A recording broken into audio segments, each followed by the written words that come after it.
¿Cuántas piedras en el camino se ha encontrado la ciudadanía con la dictadura y con la misma oposición durante todos estos años tratando de encontrar una solución pacífica a la tragedia del socialismo del siglo XXI?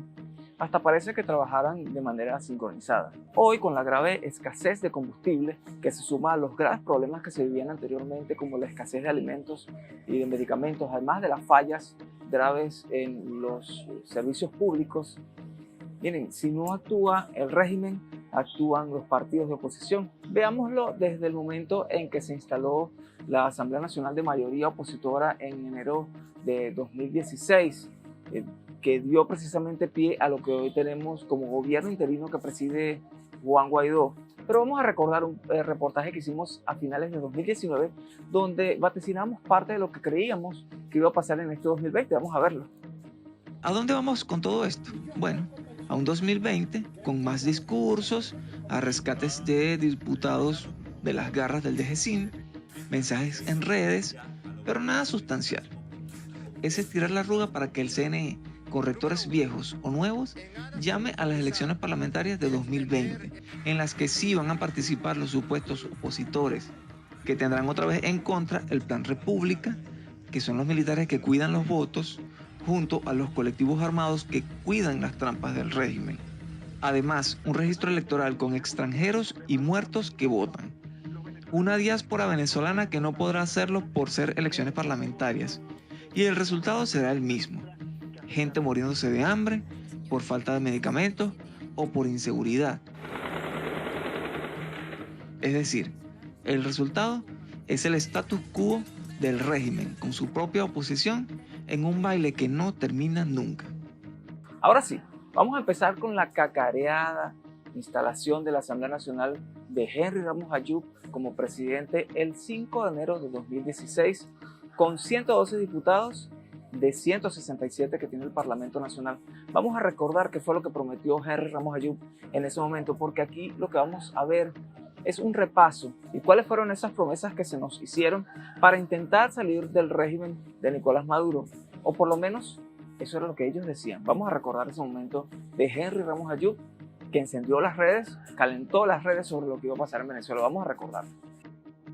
Dentro del lapso de 6 meses, a partir de hoy, una salida constitucional, democrática, pacífica y electoral para la cesación de este gobierno. Salvo sacar los cuadros de Hugo Chávez del Parlamento, que nunca debieron estar allí, no hay otro legado que se pueda decir que haya dejado Henry Ramos Ayub en su presidencia del año 2016 en el Parlamento Nacional. El que tenga alguno, bueno, nos lo puede dejar en las cajitas de comentarios, pero realmente no recordamos ninguno. Bueno, por esos días, el Tribunal Supremo de Justicia Expresa, el de Maduro, el de Michael Moreno, dijo que la Asamblea Nacional estaba en desacato por la juramentación de los diputados del Estado de Amazonas que se habían obtenido en las elecciones del 6 de diciembre de 2015.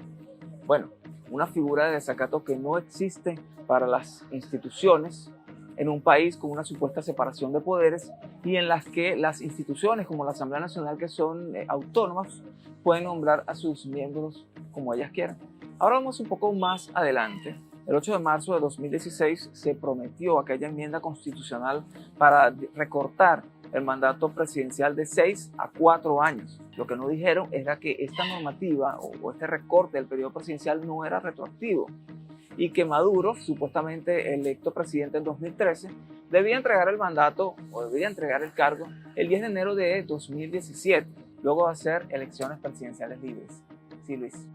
El mecanismo más viable que tiene mayor consenso en la unidad es la activación de una enmienda constitucional que nos permita reducir el periodo presidencial y generar las condiciones para cambiar el sistema en Venezuela. Están dadas las condiciones para que generemos la renuncia de Nicolás Maduro. Además, se empezó a lanzar aquella bomba del referendo revocatorio. Y este debate tiene que abrirse porque además ya se cumple el tiempo constitucional del referéndum revocatorio. Algo que hemos planteado, que llegará el momento constitucional para abrir ese debate y tomar una decisión. Ha tomado la decisión unánime de convocar al pueblo de Venezuela a conformar el movimiento democrático de presión popular más grande que haya existido para activar todos, he dicho todos, los mecanismos de cambio. Tiempo constitucional para un referéndum revocatorio ya llegó. Ok, para quienes no viven en Venezuela, les recuerdo que el artículo 72 de la Constitución, esa Constitución que se hizo Chávez, establece que todos los cargos y magistraturas de elección popular son revocables. Transcurrida la mitad del periodo para el cual fue elegido el funcionario o funcionaria, un número no menor de 20% de los electores o electoras inscritos en la correspondiente circunscripción podrá solicitar la convocatoria de un referéndum para revocar su mandato.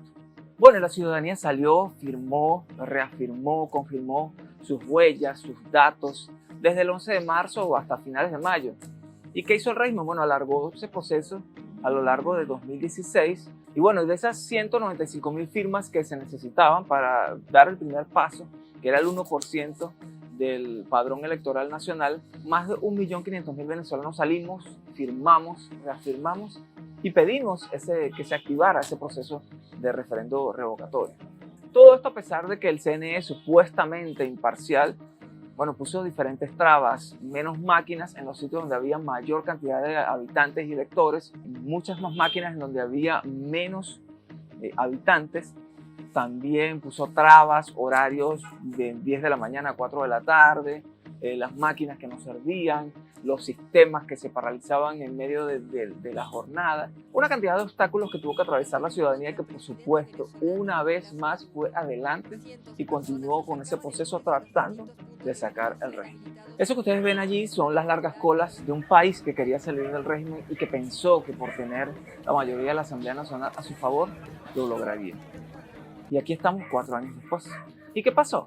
Que el 20 de octubre de ese mismo año, tribunales penales de los estados Monagas, Apure, Aragua, Carabobo y Bolívar anularon el proceso de recolección de firmas del 1% debido a una supuesta denuncia de fraude en ese proceso, a una semana de iniciarse la segunda fase, que era la recolección de los 4 millones de firmas, que era el 20% del padrón electoral.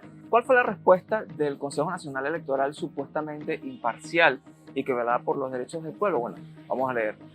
En apego al marco constitucional, el CNE acata las medidas ordenadas por los tribunales y ha girado instrucciones para posponer el proceso de recolección hasta nueva instrucción judicial.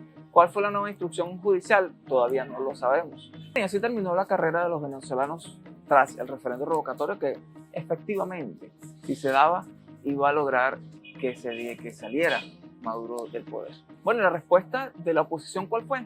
Sentarse a dialogar con el régimen. Ahí mismo, el 30 de octubre de 2016, en Caracas, se reunieron. ¿Y para qué? Para terminar en lo de siempre. En nada. Diálogo. Yo creo que el gobierno no tiene ningún interés en el diálogo. Y no tiene ningún interés en el diálogo porque al dialogar pierde. Porque no tiene razón. Porque no tiene nada que exigir y sin mucho por lo que responder. Bueno, ahí está lo que decía Ramos Ayub el 2 de noviembre de 2016 sobre el diálogo y el régimen. Entonces, el otro paso de la Asamblea Nacional en 2017, cuando se eligió a Julio Borges como presidente, fue declarar el abandono de cargo por parte de Nicolás Maduro, esperando que las fuerzas militares, las fuerzas de la dictadura en general, cumplieran con esta supuesta orden. Miren. Hay 106 votos a favor, señor presidente. Aprobado el acuerdo con el cual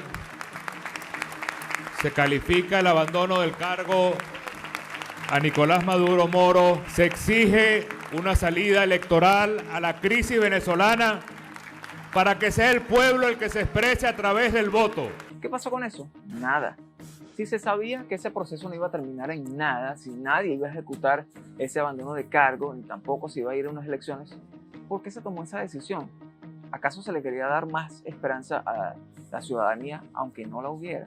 El 31 de marzo de 2017, unos meses después, el régimen respondió y le asestó un nuevo golpe a la Asamblea Nacional de la mano con el Tribunal Supremo de Justicia Express, el de Michael Moreno, el de Gladys Gutiérrez, con la sentencia 156, con la que se adjudicaba todas las funciones parlamentarias de ese poder.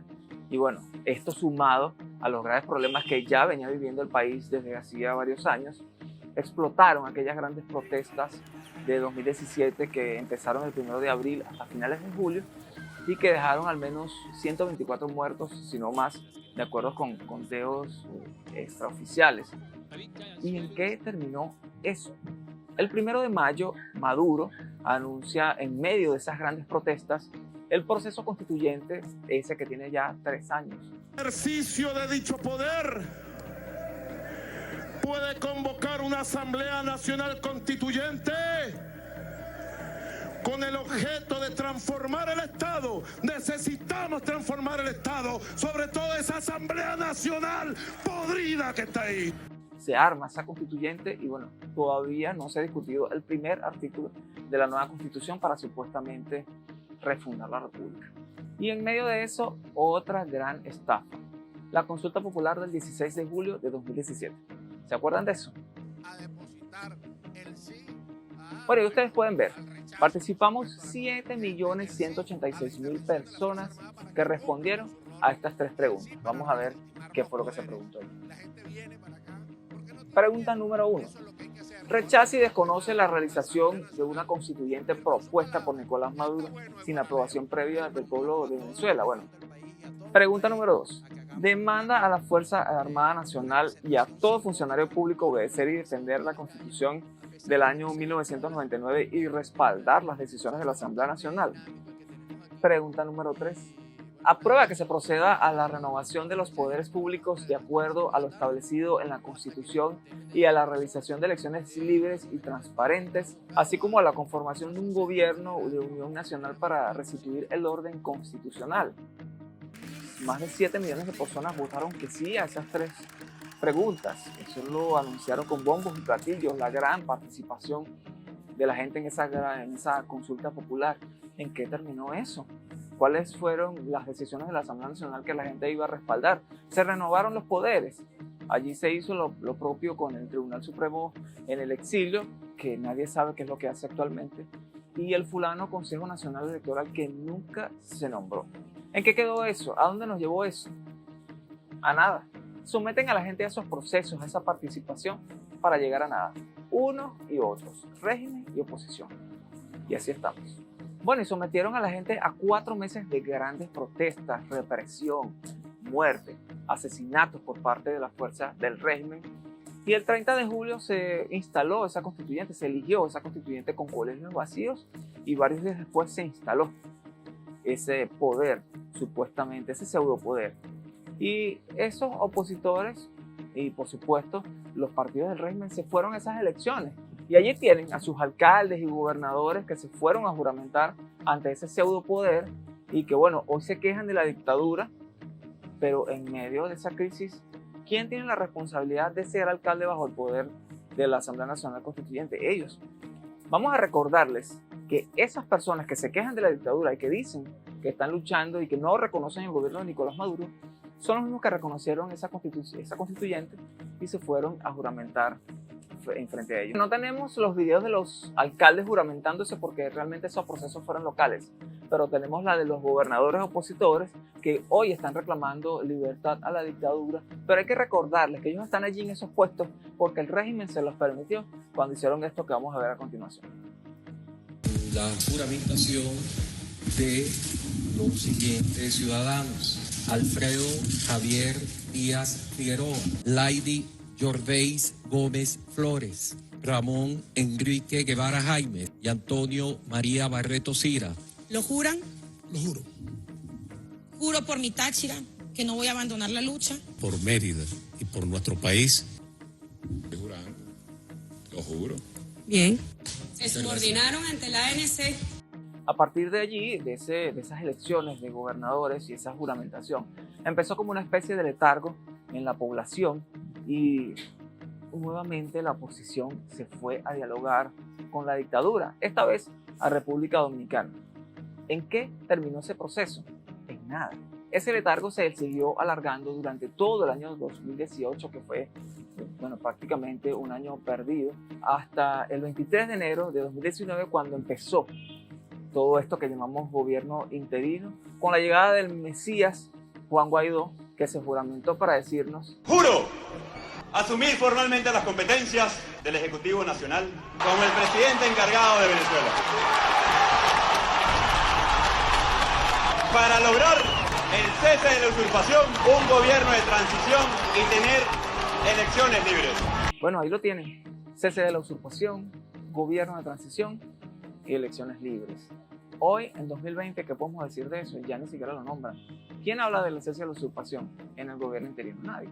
Tras las promesas incumplidas, como que la ayuda humanitaria entraba sí o sí, o aquel despelote del 30 de abril del 2019, esa operación Libertad que solo liberó a Leopoldo López y al ex jefe del SEBIN, Manuel Christopher Figuera, que por cierto, hoy vive tranquilito en Miami. Juan Guaidó también prometió esto. Ni la represión nos detiene, ni nos prestamos para falsos diálogos, y mucho menos vamos a elecciones que no tengan las condiciones reales. Así que para acá no vengan con ese cuento. Lo cumplió. Ni hablar de los casos de corrupción como el Cucutazo o las cartas de referencia o de buena conducta para el empresario chavista Alex Saab S. de las Cajas Club en México, de cuyas investigaciones no se sabe nada. Recordemos que después de que el bloque de la dictadura se fue de la Asamblea Nacional para irse a la constituyente, ese pseudopoder, 2 años después la misma mayoría opositora les permitió que regresaran con los brazos abiertos y bueno, estos los desalojaron con ayuda de Luis Parra y de José Brito, entre otros diputados de los mismos partidos de oposición que le montaron una directiva paralela a Juan Guaidó. Miren. Este año que viene hay elecciones de este Parlamento y estoy seguro que serán los primeros en salir a buscar sus curules. Estoy seguro que ya están tratando de negociar puestos. No nos vamos a defraudar y vamos a seguir por encima de esos extremos buscando el encuentro y la reconciliación nacional para salvar la Asamblea Nacional. Muchísimas gracias y es todo por el día de hoy, colegas diputados. En medio de la pandemia que vive actualmente todavía gran parte del mundo, lo único que hace resurgir a Juan Guaidó es la supuesta firma de un contrato con un mercenario estadounidense, Jordan Woodrow, al que supuestamente había dejado votado por un acuerdo para una acción militar contra Nicolás Maduro llamada Operación Gedeón, que bueno, esto desembocó en 8 muertes y decenas de detenidos en un proceso realmente bastante oscuro, porque no es que se esté en contra de una acción militar en contra del régimen para tumbarlo, sino que entonces dejan abandonado el proceso, dicen que el contrato o que la persona no era confiable, pero no hay una alternativa, no le avisan a las personas que están en el proceso, o por lo menos eso es lo que se sospecha, que los militares que se metieron en esa operación militar llegaron allí a ciegas y fueron emboscados, a pesar de que el régimen había anunciado que había infiltrado esa operación. ¿Cómo es que ellos no se enteraron de la infiltración si el mismo Diosdado Cabello lo había anunciado meses antes? Ya casi termina el periodo de la mayoría opositora en la Asamblea Nacional. Ahora resta saber cuál va a ser el siguiente paso para terminar de entregar el país. ¿Será que sí va a haber una acción militar que sí tenga resultado o un contrato que sí le dé la suficiente confianza a Juan Guaidó para que se pueda ejecutar? Esto es lo que dice el interino sobre cuál es la única salida que hay a la situación que vive Venezuela. ¿Está usted de acuerdo con el embajador Abrahams que la única salida posible es la negociación? Bueno, creo que sin duda la mejor resolución al conflicto venezolano sería una negociación. Y hago énfasis en la mejor, porque también la hemos intentado, no solamente a través de Noruega, hace 6 meses, también en Dominicana, en el 2017. La próxima estrategia de Juan Guaidó y de la oposición en general será participar en las elecciones que seguramente va a convocar el régimen de Nicolás Maduro para renovar la Asamblea Nacional. ¿Qué pasará en 2021 con Juan Guaidó cuando deje de ser el presidente del Parlamento y por consiguiente deje de ser presidente interino? Porque el único asidero legal que hay para su cargo es justamente que es el líder del poder legislativo de Venezuela. Toca decir, amanecerá y veremos. A ellos fue a quienes elegimos para que lucharan contra el régimen. El punto es, ¿realmente están luchando? ¿O es simplemente un baile sincronizado entre régimen y oposición que son, bueno, las piernas de un mismo sistema? Yo espero que la historia no olvide esto. Yo espero que los venezolanos recordemos siempre por qué no hemos salido del régimen de Nicolás Maduro. Que no cubramos a Juan Guaidó o a cualquier otro político que esté del lado de la oposición, siempre justificando por qué no se ha tomado esta u otra medida. Los venezolanos tenemos que recordar siempre por qué seguimos en el 2020 bajo el yugo del régimen de Nicolás Maduro. ¿Quiénes son los responsables de que todavía estemos bajo el yugo de la dictadura que inició Hugo Chávez y que todavía continúa Nicolás Maduro? Yo soy Rogelio Enrique Acosta y los invito a que nos sigan en nuestras redes sociales como @desdeoriente en Instagram, @desdeorientepiso en Twitter, Desde Oriente Info en Facebook. Por favor, suscríbanse a nuestro canal en YouTube para que reciban este y otros contenidos que preparamos para ustedes. Será hasta una próxima oportunidad.